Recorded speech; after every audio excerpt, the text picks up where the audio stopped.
Ladies and gentlemen, welcome to the debut episode of Ultimate Championship Wrestling.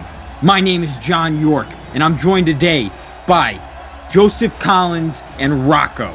Gentlemen? Oh. What an incredible show it's going to be tonight. I'm excited. CW following up that Alpha 1. It's wonderful, man. Brother and sister company. It's going to be good to see some of that new talent here in UCW. Tonight we have a 3-match card for you, and very soon we'll be getting our first tale of the tape out. Let me just explain something about our style here at UCW. UCW is the most athletic professional wrestling company in the world. We don't tell stories. Everything you need to know happens inside our wrestling ring, in between the bells. Very true. You know, it's kind of nice. I've said it before, and I'm going to say it here again on UCW. This ain't that normal fake wrestling crap you're going to see on OWF or AWM. This is some hard-hitting action. These guys really put it all on the line every night. Now, wait a minute. Come on now. Tonight we're actually in Joseph Collins' home state of California. I must say it was an easy ride here. You know, I didn't have to take the plane or anything. Took my beautiful limo here to the arena, so I'm pretty happy about that. Rumors were that you actually rode Roxy here, but you know, that's neither here nor there, brother. Now, of course, at any time you'd like, please watch one of the various other shows on the Empire Online Network. You know, Alpha 1, OWF, AWM, you know, but check them out, man. They're here for a reason. And now for our tale of the tape. On the left, we have Dan Morris, NVW Illumini at 31 years old, 6'1", 252 pounds. And his opponent will be George Bradoock, a newcomer to the professional wrestling scene. Both these men in their wrestling prime, reaching their peaks. We're going to see what they can do here tonight. This is going to be a fun match to watch. Of course, Dan Morris is no stranger to the squared circle, a former NVW cross-continental champion. And a rather experienced in-ring star, I'd say. I agree. You know, never really had his chance to shine. NVW never really had its chance to truly shine. They had a lot of potential, but it's nice to see some of these guys still having the passion for the business. You know, showing up here in UCW, doing something a little different than the average, what they were getting done in NVW. You know, something that really speaks to Dan Moore's popularity is he actually showed up at a OWF event where he was thrown out after he was picking a fight with Chris Penta. Speaking of Chris Penta, it's kind of interesting. What is his future plans? I know that he's going to make his way into Alpha 1. Is there any plans on seeing him here in UCW?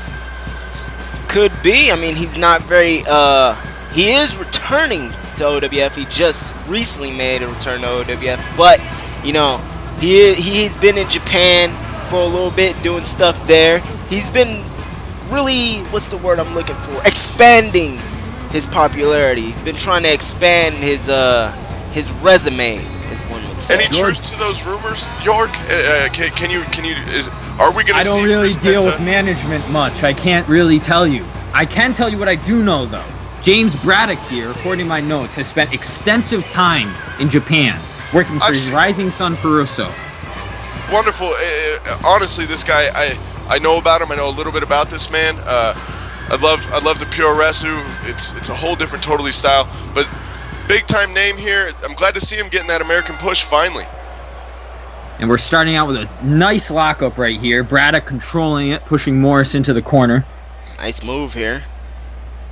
Both these men, this is going to be a technical masterpiece here. You have both these guys, not really known for their high flying or flash, but this is going to be hard hitting, and we may see someone tap out at the end of this. Dan Morris is a renowned technical wrestler in the Empire scene, but George Bradoock brings that classic, old Mid-South style to the ring you don't find today in other stars. It's very true. You don't see too many of the old school style making their way to big name companies, but a few names, Adrian Edwards, these two men, both these guys here, they kind of have that niche that's needed for the new era. Beautiful reverse suplex by Bradoock. Right on the neck. And right now it looks as if he's targeting Morris's legs. Yeah, Not a bad strategy. You could really like break somebody's leg like that, man. I mean, that was nasty even to look at. All those tendons, I can almost hear them popping from here. Yeah. And Morris now with just a textbook backbreaker.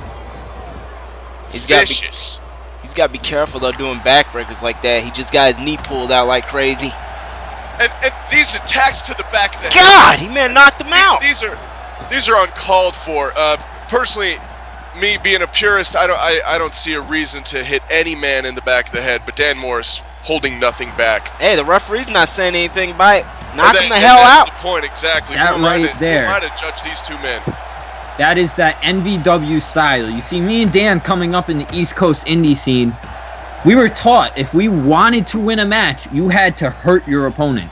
There was no such thing as respect. It was a battlefield the second you stepped in that ring, and that's how me and Dan Here we go. This is the technicality I've told you about. Even though he was showing good technical skill there, he wasn't showing good ring awareness because he was way too close to the ropes right there. Exactly. Oh, come on now. That was a little rude. Rude? And Morris follows up with a full Nelson suplex. I'd say I'd have to give the power advantage to Dan Morris in this match. Uh-oh. Nice suplex there. Almost damn near perfect. Only a 2 count. That was a close 2, though. Able to power out. He's definitely showing the heart here that's needed to win a match. But we'll see if he can actually follow through. I'd say Dan Morris has had solid control of this match up until this point. Hands down. Yeah, George is gonna have to get in there and do something now.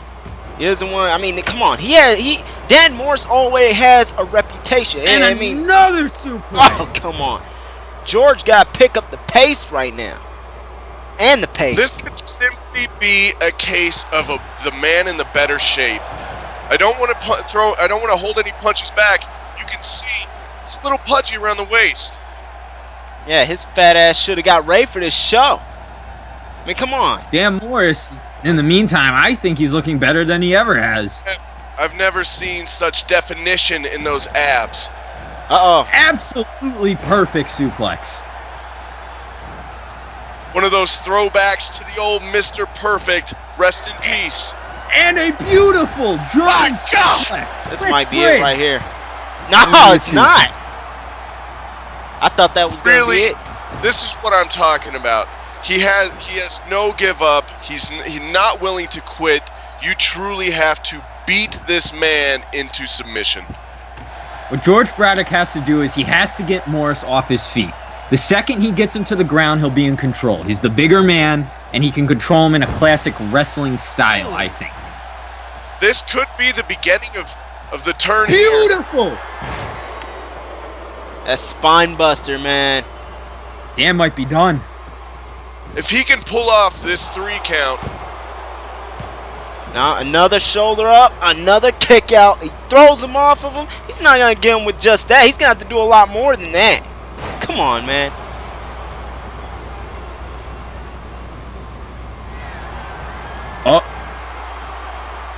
Oh my.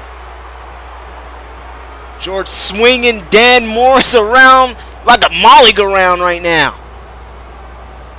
Not a bad idea, though. If he can daze Dan, it will really throw him off his balance. Exactly. With 7 full rotations, that's that, and then the throw post. I mean, he kicked out, but that still has to be disorienting. Yeah, he's got to be I don't dizzy think he had still. any intention of finishing the match with that. Nice vertical suplex there, man. Impact.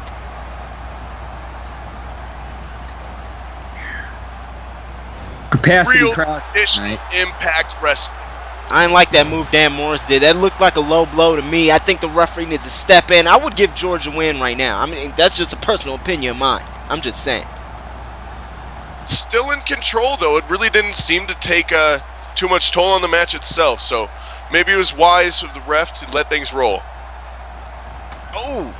And Dan with just a vicious strike.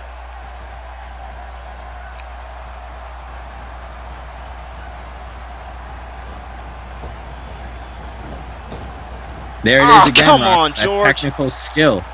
Exactly, and this is a lot of the reason that everyone wanted to see Penta versus Morris, because it was going to be one of the most technical matches we've seen in a long time. The likes of William Regal. Come on the outside. That was messed up. But you know what I mean. It was really going to be a traditional technical masterpiece. Oh, there but you it looks go. like Kick his Braddock ass. just has a mean right. A total mean streak in the man. It's very interesting to see him take advantage of the outside. He's using his boxing right now on him. He's just slugging Dan Morris. Really taking this to, he's utilizing every skill set that he has. That might be the one aspect he has over Morris in this match. His striking is just... Oh, Dan Morris just seizing the opportunity. Jumps up and locks in a guillotine. This might be it, unless Braddock can get the leverage to lift himself, and Morris let him go. It's to turn. What I was going to say is he needs to turn his body across, bring that body to the opposite side, and it'll relieve all the pressure on that neck. But he was able to do it his own way. Oh my. Braddock setting up for something big here. This could be huge.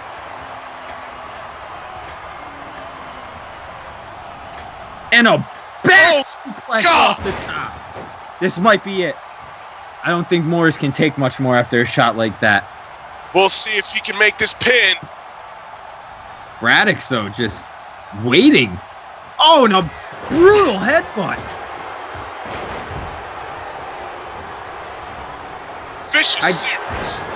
I think it's safe to say that this match is firmly in George Braddock's corner now.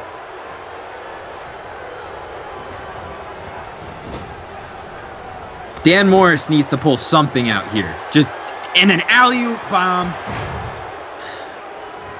Braddock has done an excellent job of targeting Dan's back, and by doing that, he's been able to keep him off his feet. At the pace this match is going, Joseph, who do you think has this right now?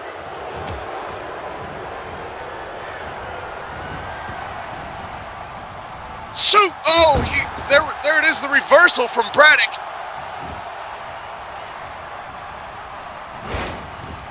And this is the opening Dan needs. Set him. And just a vicious DDT. You know, it's things like that that change matches in an instant. I'd say both of these men are quite evenly matched. A great showing by Braddock's. It's going to be interesting to see which man actually takes advantage of one of these big moments. TKO! That right there is Dan Morris's finishing maneuver. A modified TKO. This is it! But George Braddock powered out of it. There's no way that man found the willpower to get out of that maneuver. And the question is now for Dan Morris, what do you do to re-secure this match? You just need to stay persistent at this point. He needs to not, just stay persistent. Follow through. Don't allow your opponent to even get one upper hand. The slightest mistake can be all he needs at this point, this deep into this matchup. And now Morris looks to retaliate. Oh my! Oh my God! And you cannot teach skill like that in a wrestling ring. I don't think they should teach skill like that in wrestling. Oh, Morris, just the athleticism.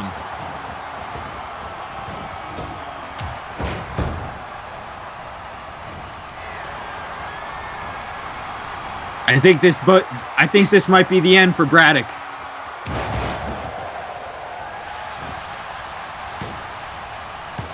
But again, he powers out. It's unbelievable.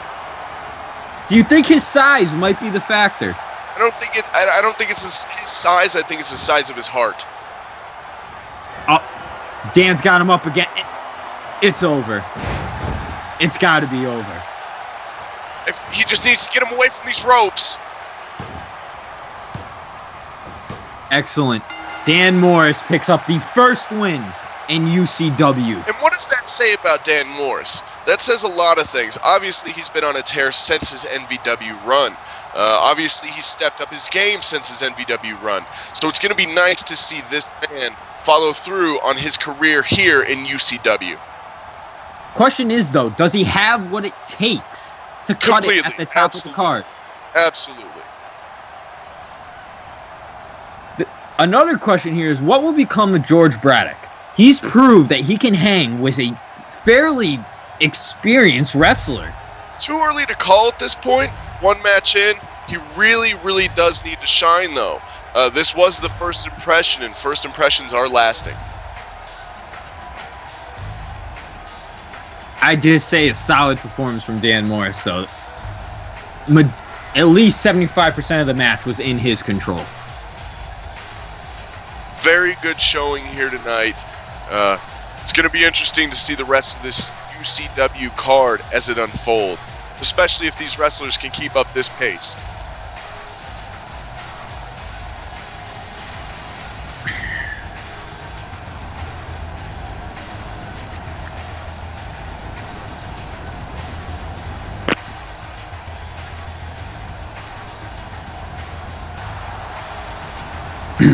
And ladies and gentlemen, the following episode of UCW will be a tournament for our World Championship. This here is just to give you a taste of what lies in the future.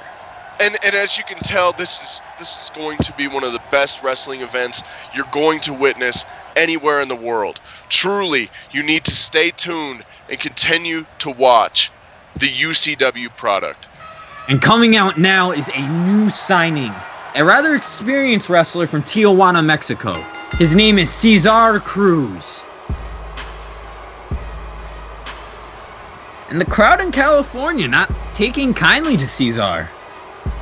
You know, it's interesting because California has such a Hispanic culture, such a Mexican background.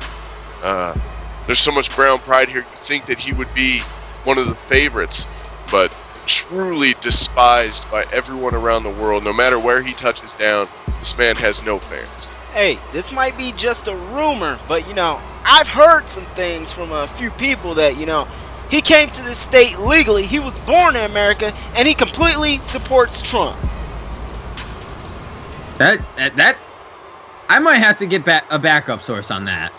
I'm just saying, my sources don't lie. They haven't yet, anyways. I might have to find. And now them coming just out like of when my just like when Mr. Hunsinger did it by OWF, right? Is your ass jealous of the amount of shit that comes out of your mouth?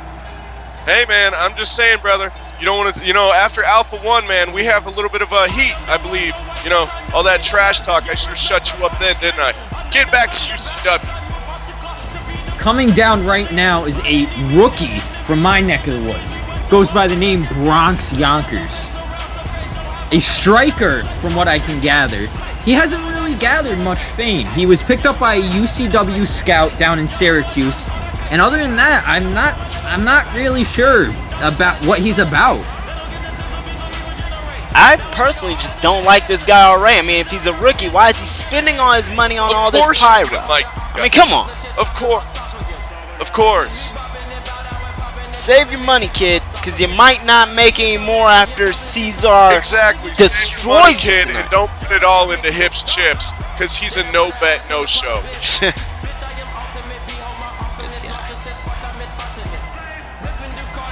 I wasn't born with enough middle fingers to let you know how I feel about you right now.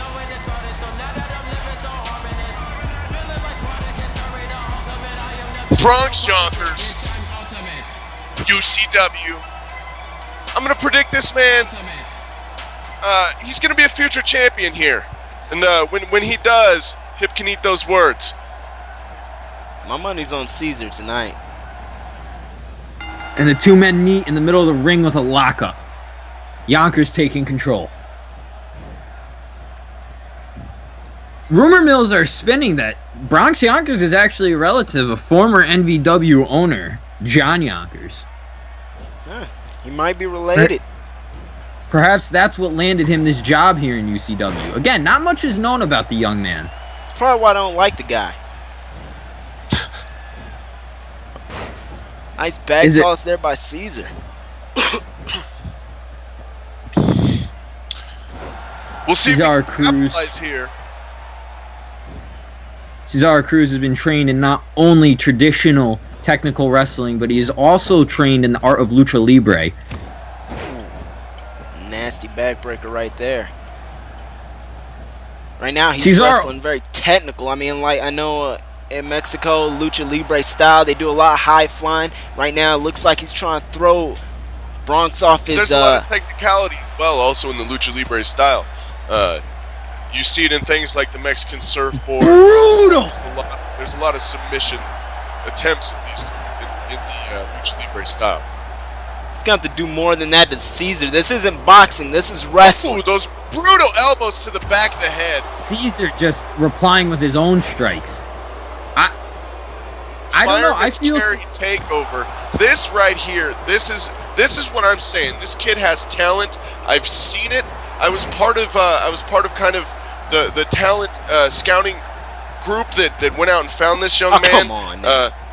He's a wonderful talent. We're going to see this young man go to great lengths here at UCW. Well, if he's talented, why doesn't he show that talent instead of throwing closed fists? The referee needs to step in here. I would disqualify this guy already.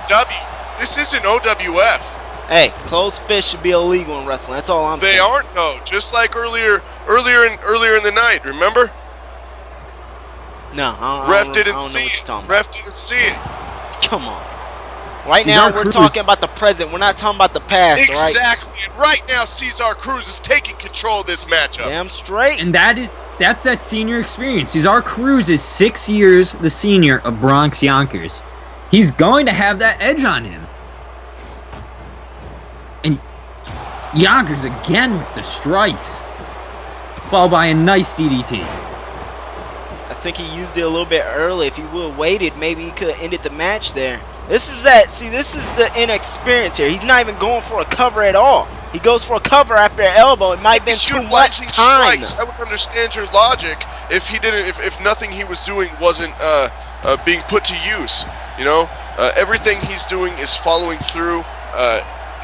There's a reason behind his attack. Yeah, it's pretty good, but it's good for short term. Cesar, he's smarter right now. The hypnosis, just kind of like Hypnosis is owner of OWF, right? Cesar now with a gory special. Oh. And this is that lucha libre technicality that I was talking about. He stretches him before he slams him into the mat. You know what I would expect? Oh, what was that? That was nice. Wonderful move. I've never seen that before in my life. And Yonkers Alabama slam. Just whiplashing from the mat. 2. I thought that was going to be a 3 right there. I thought that was definitely the end of this matchup. But Bronx Yonkers showing why he is one of the best in the business, even for his young age. By getting his ass beat! He was able to kick out of one of the most devastating moves. Cruz looking to finish it. Finish him off, Cesar. Bronx. And he's sidestepped. Oh, come on! Exactly, and that's what I'm talking about. Get him, young man. Yonkers now pushing him into the corner, and maybe this will be beating him down. That headbutt. Wait. What's Bronx Yonkers doing right now? What is this? By God! I kicked his head off, but that's not going to be it. That's not going to be enough to put him away. Directly into a cover, middle of the ring. Got to do more than that. You can see the young man shocked by that. That was a brutal move. Would have finished most men. Most men. Yeah, most men. Exactly. But it didn't finish Cesar. Cesar Cruz is a veteran in this business. Most definitely. This young rookie right now is about to learn a lesson. Right now, just wearing on that neck and back, it looks like again. Just stretching him out right now. Got his whole face messed up. Again, it's the experience at play. Cruz must have done his homework and has known he's a striker. So instead of going fist for fist, he's putting him to technical submission. Control right back. This young man showing that he can hang with one of the best. Floating forearm smash. Kicked him right across his back. Right in the spine. But that wasn't enough to take Cesar down. Come on, man. The reversal. So you can do all these strikes and all these punches, but when it really comes to it, the wrestling slams that Cesar. Ooh, rubbing the boot right across the forehead, stomping those eyes. But Bronx Yonkers taking it right back to him, getting the reversal himself, and going right back into a vicious DDT. Oh, man. Oh, see, these strikes just not working out for Bronx right now, man. You got to do more than that. There you go. There you go. Wear him down. Put him to sleep. That's what I'm talking about. It's not flashy. It's not fancy. These fans might get a little bored of it, but it's effective. And what matters is winning the match. Exactly. You are not wrong. Things we can agree on. Something to notice about Cruz. Everything he's done tonight is rather low impact. He's not taking a risk with his own body and maximizing the damage to Yonkers, and it's a solid strategy right there. Completely stretching the man at every limb. Oh, but reversed. Bronx targeting his head. That was a nasty backbreaker there. I think Yonkers is looking for the knockout. Oh my goodness! That huge right hand, and this is what I was talking about. You gotta be kidding me. These are the skills that this young man can utilize. Oh, there we go. 2 count. It's only a 2 count. It's only a 2 count. I told you, man. Cesar has this one. I think it's safe to say Yonkers is looking for the knockout blow. You know, he's not trying to necessarily get the pin. I think he wants to end the man's career. And he's setting something up here. My God! That's not gonna be enough, though. Still not gonna be enough. All these strikes, they're not gonna work to his advantage. It comes down to technical wrestling. What the hell? Exactly. Cesar Cruz like could I not. said before, talent is always going to trump a veteran. I think the turning point in this match was that right hook right there. I think that took Cruz out of his element completely. How many times have we seen a veteran step into the ring with a truly, truly outstanding, talented young rookie and lose multiple times? You know what? This personally was an upset. I think we needed. This is just the pilot show. I even want to go as far as saying the Cosmic Tiger, she found her place in OWF and she beat you. You know, she got lucky, just like Bronx got lucky tonight. It's very interesting that you would say she got lucky, seeing as how her knee drove right through your face for a 1-2-3. And there's that brutal right hand again. That's where the referee should have disqualified him for using closed fists. That's just my opinion. But this is UCW. It's not called This is Ultimate not OWF. Exactly. They are not a sister company of Alpha One for a reason. That's very dangerous. You know, just my opinion. Right. And it's the kick to the head, and that's exactly the move that ended it all. That was 9-9 Cesar Cruz.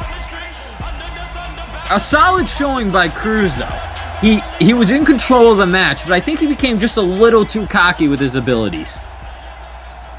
I don't know if it was necessarily cockiness or this young man just overcame the odds, really showed his talent and displayed his skills here tonight. All he did was get lucky tonight. But let's move on to the future. Let's move on to the Kinda next like match you're not now. going to, right? Whatever. Tonight, in our main event, we will actually be having a star from the land of the rising sun, taking on yet another newcomer from the US of A. We'll get our tail of the tape up here in a minute. But, gentlemen, what have you been thinking so far? You know, the show's been great. My only complaint is that, you know, Bronx should have been disqualified. But besides that, you know, great show. Incredible. You didn't have any complaints about the first match? You know, when there was, no? I'm just looking towards the future. The low blow. The reversal. And our tail of the tape. Little Tokyo at 5'8", 205. Daniel Patrick at 6'4", 230. Little Tokyo had a serious height and weight disadvantage here, and I don't know if he'll be able to overcome this obstacle. 6'4" is not count out any man that's deciding to step in that ring. If he's here for a reason. I feel like this one's gonna go in Patrick's favor. I mean, Little Tokyo, he looks flashy, he looks nice, but I think that's covering up his weakness, and that he's just too small to really take out Daniel here tonight. Little Tokyo, of course, is not your average Pro star, though. He spent years in Mexico learning the art of lucha libre. Now, how's he gonna do here in America, though? With UCW. Very good question. Obviously, in a foreign land, it must be intimidating.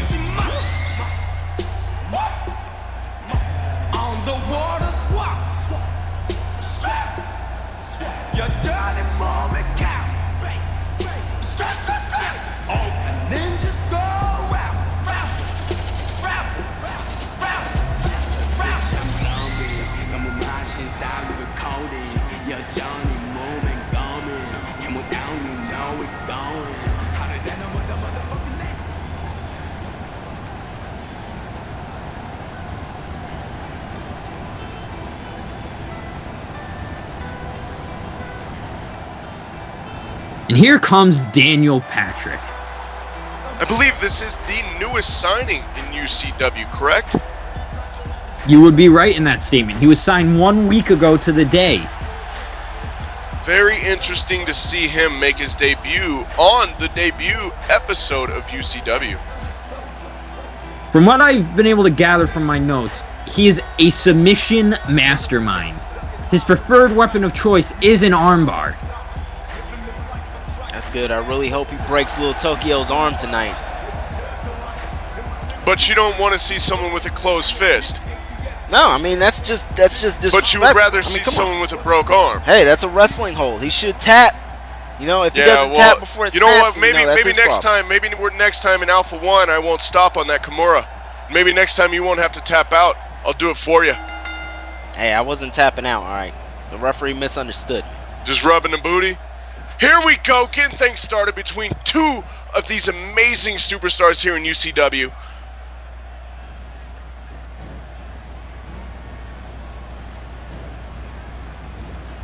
Oh, hung him up on the ropes, it looked like.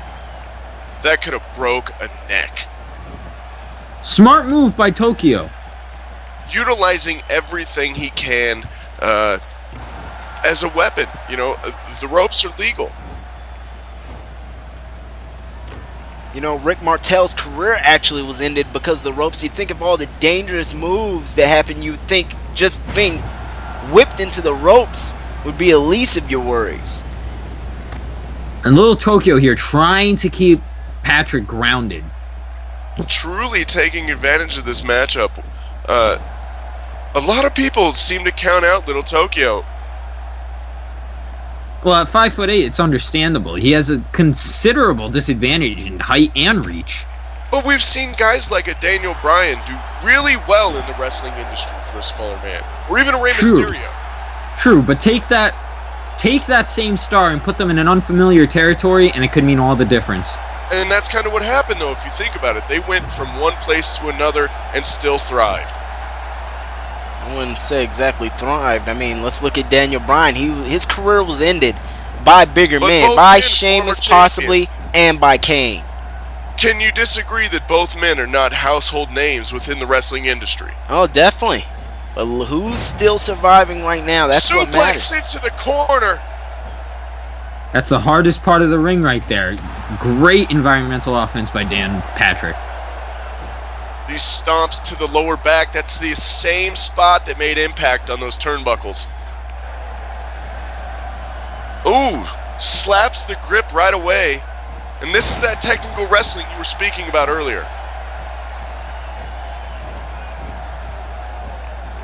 Oh, nice uppercut by Little Tokyo, I must agree. Little Tokyo just... Speed is unmatched. Without a doubt, one of the fastest I've ever seen in a ring. He got smacked in the back of the head right there, though. That face crusher. 1, 2. Daniel Patrick able to kick out at the final second. Nowhere near enough to end this match. Ooh, that knee to the back of the head. That could be enough, but Patrick right back to his feet. Little Tokyo, he just doesn't have the strength. Look at that. You see, when Patrick did it, he put a little bit more power on it. That's the difference right there. Tokyo with an excellent takedown. That outside leg trip, if he could have followed up, that could have been some interesting grappling game seen there. But oh, reverse Hurricane Rana. And I might have seen some trash talking there from Tokyo. I wouldn't be surprised. I've heard rumors he's the most disrespectful person in the locker room. Just again, my sources though.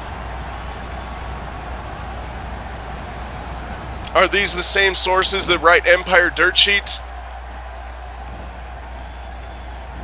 Oh, Tokyo Could be. I setting don't know. Oh! his back, whipping off the turnbuckles. And another drop kick into the turnbuckle too. Exactly, that swinging pendulum drop kick off the top. What makes wrestlers like Little Tokyo so dangerous is that the ropes and the turnbuckles are their complete allies. It's almost like it's an extra appendage. Oh, it's no. Oh, God! He slammed him on the apron! That is a vicious, vicious drop to take, and we all know that that can't be good for that little, the smaller man's back. Little Tokyo springing right back, though. I'm surprised by that. Little kid's got to be the adrenaline. Oh, and there's that rolling elbow. Little kid's actually pretty tough. It has to be the adrenaline flowing through his body. Most definitely. Daniel Patrick kicking right on the temple. What's this? Oh, that was a sick suplex right there. Into the backbreaker. Hey, that's it. That's gotta be it. For being a submission artist, I really haven't seen too many submission attempts. The thing about Daniel Patrick's style is he doesn't like to let his ace out of the bag right away. He waits until he wears his opponent down, and then they will have no chance of being able to compete with the submission. Oh, speaking of submission, look at this. Exactly. And he let himself get caught in that. I believe that's a cross-faced chicken wing. I think he had the ropes. The referee, once again, not making a good call. I'm just saying, I think he had the ropes right there. Referee needs to pay more attention here. We would have seen him grab them. He was scrambling like a man with his head cut off. Oh, Little Tokyo setting up. What is this? He gonna fly? Huge. Here we go. Oh, God. My God. High risk, but does it really... I mean, can he be rewarded for something like this? I mean, after all the damage he's taken already, I mean, that move right there even took damage on himself. Then the reverse DDT. Personally, I don't think that was a smart strategy right there. Look at this. Patrick trying to turn things back around in his favor. We saw this earlier in the match, that club followed by a big head kick. Targeting the head of Tokyo. And oh my. He's got that thing locked in. Tokyo is in trouble. Got it in. He might be too close to the ropes, though. Tokyo grabbed the ropes. He's going to go for a pin. He might be asleep anyways. Wow. Sloppy mistake by Daniel Patrick. Whether it's nerves or something, putting your opponent into a submission hold right near the ropes like that, just setting yourself up for disaster.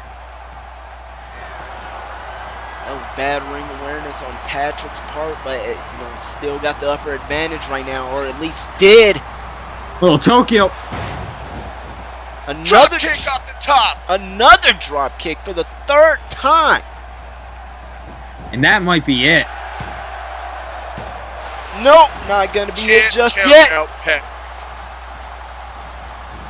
Oh, he saw that drop kick coming a mile away. That's the problem when you do the same move over and over again. Eventually, they're gonna see it coming. I mean, technically, he didn't even. It's like he had eyes in the back of his head right there. Oh, that was. Oh, just Tokyo terrible. dodges the kick. Runs right past it. Patrick goes to just a normal wrestling slam, just nothing fancy, just straight and simple. That's what he should stay on, because that drop kick didn't work at all. Spinning back kick. That could have been a little low. Spinning neck breaker takes him down.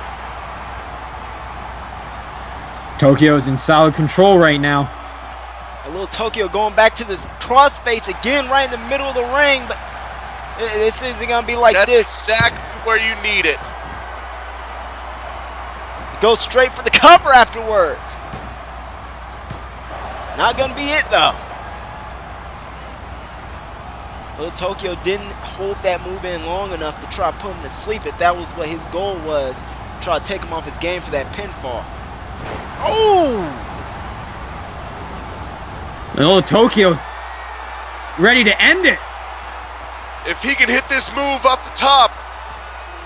What's he going for? What was he doing right here? Oh my God! How was he able to turn like that? That's crazy! That moon stomp off the top. And that has to be it. That's not gonna be a little moonsault like that. Oh, come on, man! Little Tokyo walks away the winner.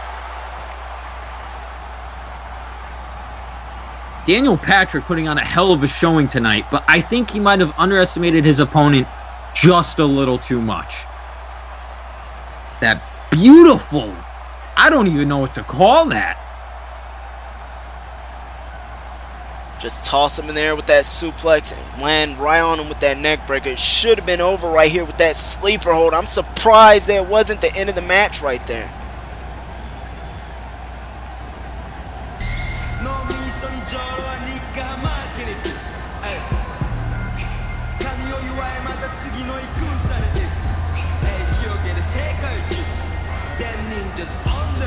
Let's get a replay of that moon stomp, I guess you could call it, by Little Tokyo. Look at the elevation right here.